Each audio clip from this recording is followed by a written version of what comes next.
12 Januari 2021, pemerintah Kota Makassar menerbitkan aturan baru soal penanganan lonjakan COVID-19.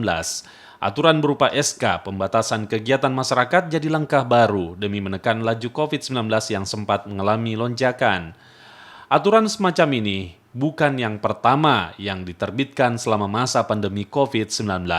Sebelumnya, berbagai aturan sudah diambil termasuk pembatasan sosial skala besar, peraturan wali kota Makassar, dan pemberlakuan jam malam. Langkah pemerintah kota Makassar rupanya juga diambil sejumlah daerah lainnya di Sulawesi Selatan. Pembatasan aktivitas warga di keramaian jadi upaya utama menekan laju virus corona. Namun sejak akhir 2020, lonjakan kasus kembali terjadi. Pergelaran pilkada, libur akhir tahun, dan klaster keluarga jadi pemicunya. Pemerintah daerah pun mengambil langkah antisipasi. Nah, saya kira ini yang harus kita warning, Sulawesi Selatan ini, terutama Makassar. Ini yang harus kita coba bagaimana tekan. Tapi kita sudah on the track. Apa yang kita lakukan menghadapi ini pasca pilkada, kita perbanyak spesimen. Dari 1.200 menjadi 3.000, 4.000 per hari. Ya tentu kita akan semakin banyak menangkap orang-orang yang bermasalah.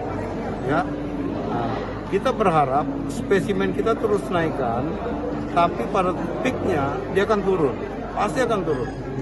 Nah inilah yang kita mencoba. Tapi salah satu kunci adalah protokol kesehatan.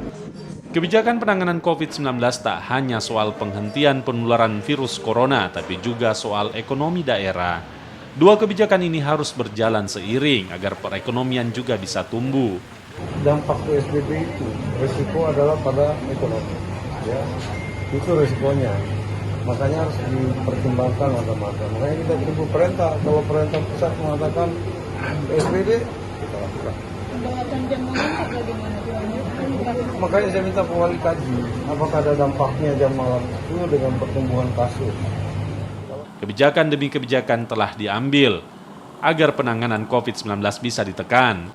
COVID-19 hingga kini masih jadi ancaman. Vaksin serta penerapan protokol kesehatan jadi jalan agar pandemi ini bisa berakhir. Tim Liputan Kompas TV Makassar.